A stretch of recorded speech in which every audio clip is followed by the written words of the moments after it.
और एक राम घट घट में लेटे, यानी हमारी आपकी जीवात्मा जो हर एक के अंदर मौजूद है। महात्मा ने कहा एक वो राम और एक राम का सकल पसारा, यानी पहले स्थान के मालिक वो निरंजन भगवान जिनको दुनिया त्रिलोकीनाथ कहती है, जिनका ये पूरा पसारा पूरा संसार है।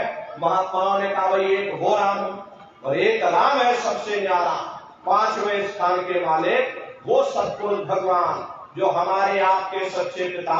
महात्माओं ने कहा भाई एक वो राम है। तो महात्मा तो उस राम की महिमा गाते। मोटी बात आप लोग पकड़िए कि भजन आपको कैसे करना है। तो आंख और कान को बंद करिएगा, ऊंचा ध्यान दे करके गौर से सुनिएगा। सीटी जैसी आवाज शुरू में आपको सुनाई पड़ेगी, उसको पकड़ लेना, उसको सुनते रहना, सुनते सुनते उसी में लीन हो जाओ। जब आप उसमें लीन हो जाओगे तो कुछ समय बाद में दोबारा आपको अनुभव होगा कि कई बड़ी दूर से एक महीन आवाज, घंटे और शंख की आवाज हमारे कानों में बज रही। जब घंटे शंख की आवाज आपको सुनाई पड़ने लग जाए तब आप सीटी की आवाज को छोड़ देना और घंटे शंख की आवाज को पकड़ लेना। एक बार प्रेमी भाई बहनों आप उस आवाज को पकड़ लो, फिर वो आवाज आपको नहीं छोड़ेगी, खींच करके और शरीर से बाहर कर देगी। कि रोज आना, रोज जाना, रोज ब्रह्मांडों की सैर करना, रोज देवी देवताओं के दर्शन करना, रोज राम के दर्शन करना और रोज कृष्ण के दर्शन करना। अरे अभी तो आप नकल में फंसे हो, असल पूजा नहीं है, भारी नकल में फंसे हो। अरे प्रेमी भाई बहनों अपनी बुद्धि से विचार करिएगा। ये बंबई में बैठे और बड़े बड़े कलाकार, और कोई कलाकार राम बन जाता और कोई कलाकार कृष्ण बन जाता। बाजारों में उनकी फोटो छप जाती, आप उनकी फोटो खरीद करके और घर के कोने में टांग देते हो। सुबह शाम नहा धोकर पूजा करते, अरे आप तो घर में उनकी पूजा कर रहे, वो बंबई में बैठकर मुर्गा मुर्गी खा रहे। कितनी बड़ी अज्ञानता। अरे महात्माओं ने कहा है राम भी तुम्हारे अंदर है और कृष्ण भी तुम्हारे अंदर। चलो अंदर चलो, अंदर चल करके राम और कृष्ण का साक्षात्कार दर्शन दीदार करो। तो सुमरन, ध्यान और भजन ये तीन क्रियाएं आपको बताई गई। रास्ता बिल्कुल सच्चा है, आप करोगे आपको अनुभव होगा, दिखाई भी देगा और सुनाई भी पड़ेगा। लेकिन इतना ध्यान रखिएगा प्रेमी भाई बहनों, जो भी आपको दिखाई सुनाई पड़े अपने अंदर हजम करिएगा। जितना हजम कर लोगे उतना रास्ता खुलता चला जाएगा। तो भजन, ध्यान, सुमरन नित्य नियम से करिएगा, नागा नहीं होना चाहिए। अरे आप शरीर को भोजन देते हो, सुबह दोपहर शाम खाते रहते, लेकिन कभी आपने विचार नहीं किया ये जीवात्मा जो जन्म जन्मांतरों से भूखी प्यासी बैठी, कभी आपने इसको भोजन नहीं दिया।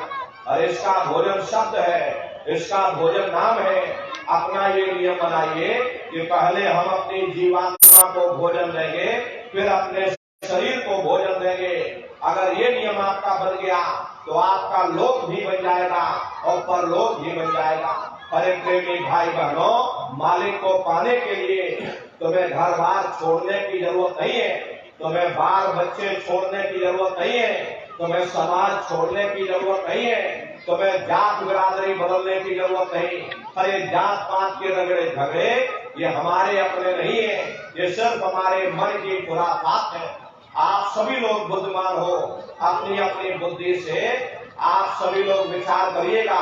जब गुरु नानक साहब नहीं आए थे तब कोई सिख नहीं था, जब मोहम्मद साहब नहीं आए थे तब कोई मुसलमान नहीं था, जब ईसा मसीह साहब नहीं आए थे तब कोई ईसाई नहीं था।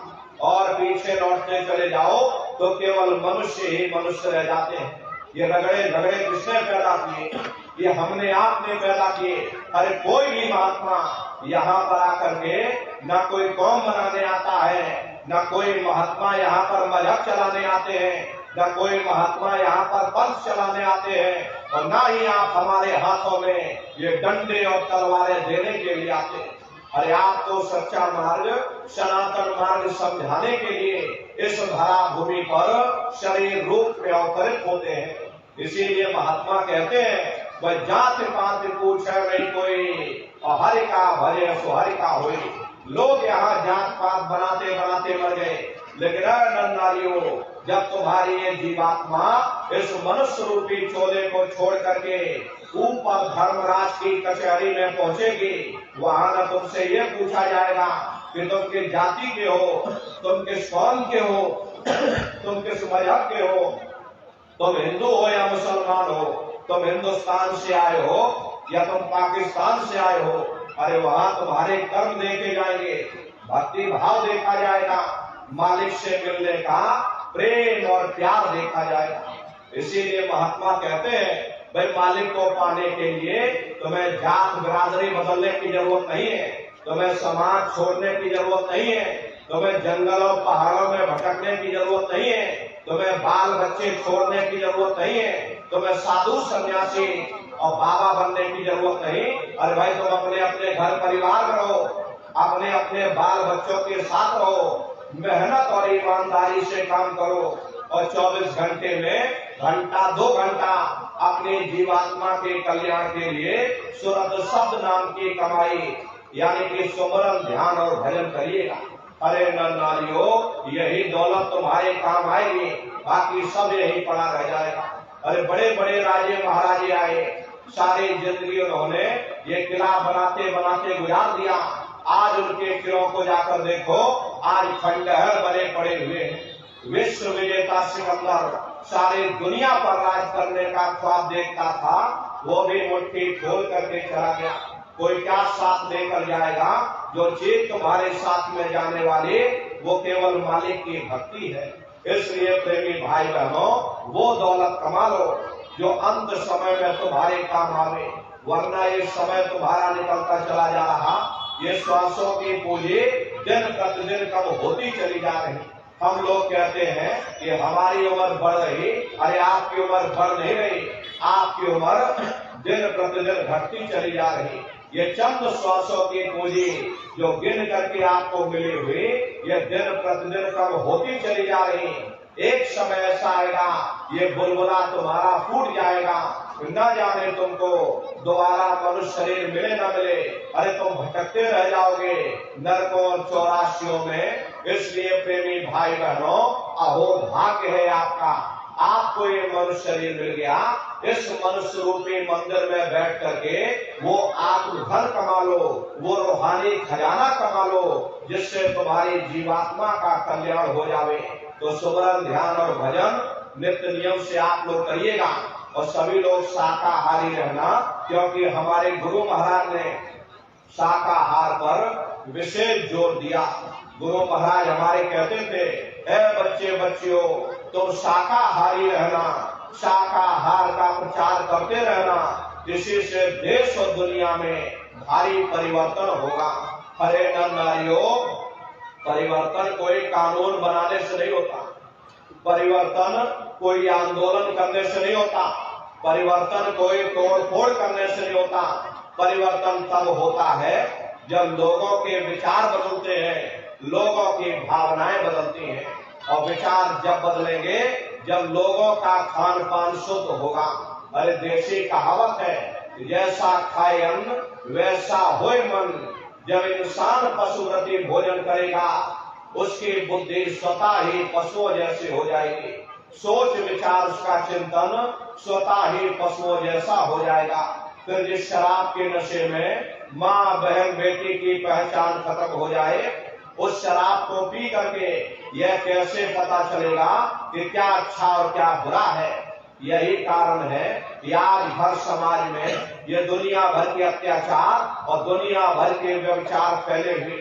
अरे हम लोग मंदिर बनवाते हैं, उन मंदिरों में नहा धो करके जाते हैं, कहते भाई परमात्मा के रहने की जगह हमको नहा धो करके जाना चाहिए, फूल अगरबत्ती ले जाना चाहिए।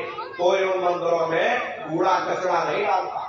अगर कूड़ा कचरा डालोगे तो आपस में लाठियां चल जाएंगी। फिर ये जो हरि मंदिर है, ये पंच भौतिक शरीर जिसे महात्माओं ने हरि मंदिर कहा, अरे इसमें तुम हार मांस के लोथड़े डालते हो, इसमें तुम शराब के कतरे डालते हो, अपने बनाए हुए ईट गारे के मंदिर की कदर करोगे और परमात्मा के बनाए हुए इस हरि मंदिर को तुमने जीते जी कब्रिस्तान बना दिया। तो सख्त सजा मिलेगी। अरे महात्माओं ने लिखा है कि दिन भर मच्छी खाई के कोटि गौ दे दान और काशी करवट जामरे निश्चय नरक निदान। यदि दिन भर भी मच्छी खा करके फिर चाहे कोटान कोट गौओं का दान करो और काशी में जाकर के मत्था रगड़ते रगड़ते अपनी पूरी जिंदगी वहां पर गुजार दो, फिर भी तुमको तुम्हारे गुनाहों की सजा मिलेगी, कोई बच नहीं सकता। क्योंकि कर्म भूमि है, यहाँ तुम जैसा कर्म करोगे वैसा ही फल तुमको मिलेगा। देखिए इस कर्म भूमि पर कृष्ण भगवान तक नहीं बच पाए।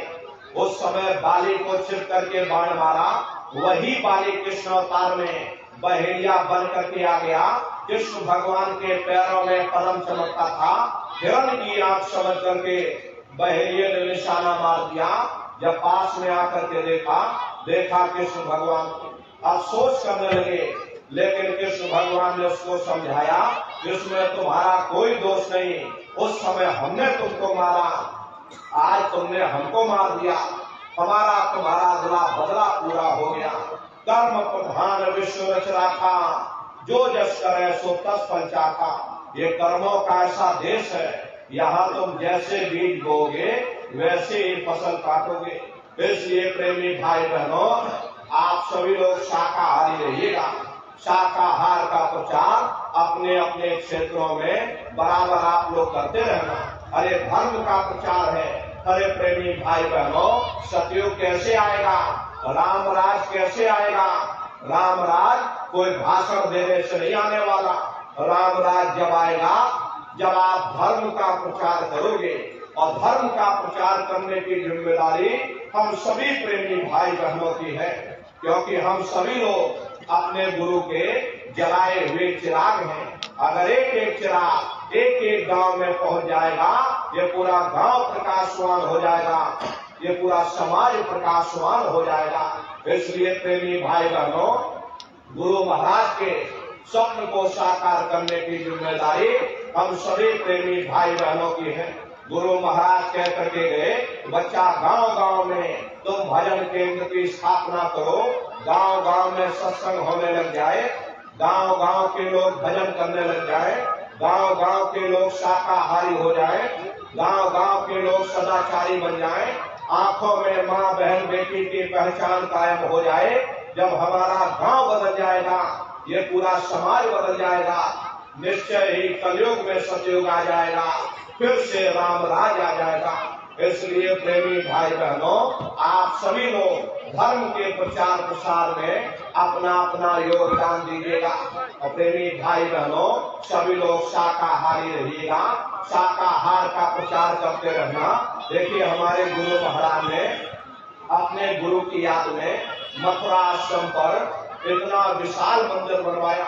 गुरु महाराज हमारे कहते थे कि बच्चा मंदिर का जीता जागता देवता, अरे बैठ करके वहाँ बरकत बांट रहा, आप लोग आइए। वहाँ कोई रुपया पैसा नहीं चढ़ाया जाता, कोई चंदा चुटकी नहीं चढ़ाई जाती। अरे आप लोग आए, मंदिर के देवता के सामने अपनी एक बुराई को चढ़ा दीजिए। वहाँ पर बुराई चढ़ाई जाती है, भाई हम आज से मांस मछली नहीं खाएंगे, हम आज से अंडा शराब का सेवन नहीं करेंगे, हम आज से झूठ नहीं बोलेंगे, हम आज से किसी को धोखा नहीं देंगे। आप अपनी एक बुराई चढ़ा दो, आपकी एक मनोकामना पूरी होगी। ऐसा वरदानी मंदिर गुरु महाराज ने अपने गुरु की याद में मथुरा आश्रम पर बनवाया। प्रेमी भाई बहनों, वो पावन प्रेमी भाई बहनों, गुरु महाराज की कर्म भूमि है। और गुरु महाराज की जन्म भूमि जिला इटावा, ग्राम खितौरा में है। प्रेमी भाई बहनों, जैसा भव्य मंदिर गुरु महाराज की कर्म भूमि पर यानी कि मथुरा दरबार में बना हुआ, उसी तरह से भव्य मंदिर गुरु महाराज की जन्म भूमि पर बन करके तैयार हो चुका। 10 साल लग गए, लेकिन गुरु महाराज की दया कृपा से धीरे धीरे ये काम चलता रहा। आज गुरु महाराज की दया कृपा से गुरु महाराज की जन्म भूमि पर भी भव्य मंदिर बन करके तैयार हो चुका। आप लोग पधारिएगा, वो हम प्रेमी भाई बहनों का गुरुद्वारा है, आप लोग आइएगा। देखिए होली का कार्यक्रम 7, 8, 9 मार्च, ये 3 दिवसीय होली का कार्यक्रम मथुरा दरबार में मनाया जाएगा। तारीख आप लोग याद रखिएगा, 7, 8, 9 मार्च ये 3 दिवसीय होली का कार्यक्रम होगा। प्रेमी भाई बहनों, आप लोग पधारिएगा। दसियों लाख की संख्या में प्रेमी भाई बहन देश के कोने कोने से मथुरा दरबार में पहुंचते हैं। अपना बहुत बड़ा आश्रम है, करीब करीब 10 किलोमीटर के व्यास में ये अपना आश्रम बना हुआ। वहीं पर आपके रहने ठहरने की व्यवस्था की जाती, टेंट रावटी डेरे लगाए जाते हैं। जब भी कार्यक्रम होता है 10 किलोमीटर के व्यास में ये टेंट रावटी डेरे लगाए जाते हैं। अपने आश्रम पर बहुत बड़ी गौशाला है। प्रेमी भाई बहनों, गुरु महाराज के पास तो 2 गाय थी। 2 गायों का इतना बड़ा परिवार है।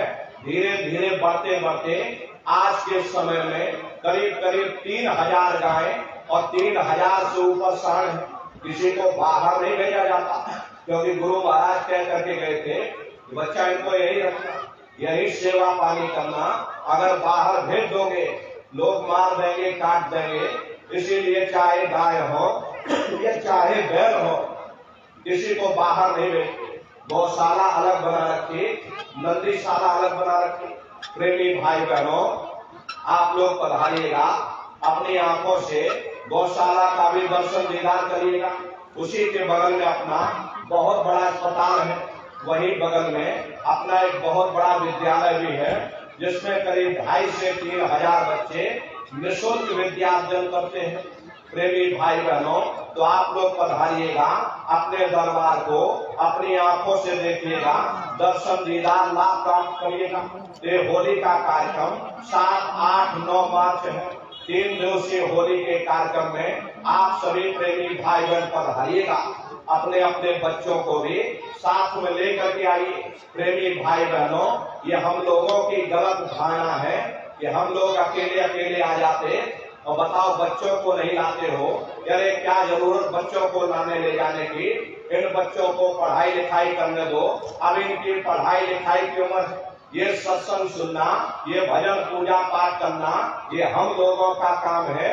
इन बच्चों को घर में पढ़ाई लिखाई करने दो, ये हमारी आपकी गलत सोच है। अरे प्रेमी भाई बहनों, पढ़ाई लिखाई जरूरी है। हम ये बात मानते हैं कि आज के भौतिक युग में शिक्षा बहुत जरूरी है। अरे हमको भी गुरु महाराज ने पढ़ाया लिखाया। हम भी पहले 10वीं किए, 10वीं के बाद फिर हमने 12वीं की, और 12वीं के बाद फिर हमने BA किया, और BA करने के बाद फिर हमने LLB किया। LLB करके वकील बने। गुरु महाराज ने हमको भी पढ़ाया लिखाया। लेकिन प्रेमी भाई बहनों, पढ़ाई लिखाई के साथ साथ अच्छे संस्कार बहुत जरूरी है।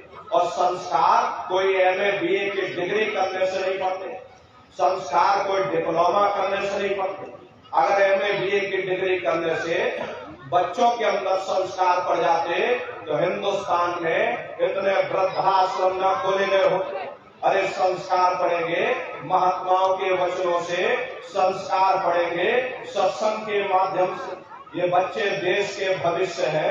एक अच्छे समाज के निर्माण के लिए बच्चों के अंदर अच्छे संस्कार डालना ये समय की बहुत बड़ी मांग है। इसलिए प्रेमी भाई बहनों, अपने अपने बच्चों को बराबर सत्संग में लाते ले जाते रहना। घर में खुद भी भजन करना, बच्चों को भी भजन ध्यान सुमरन पर बैठाना। अपने दरबार में लाते ले जाते रहिएगा। इन बच्चों के अंदर अच्छे संस्कार पड़ जाएंगे। यही बच्चे बड़े होकर के माँ बाप का नाम रोशन करेंगे, घर और समाज का नाम रोशन करेंगे।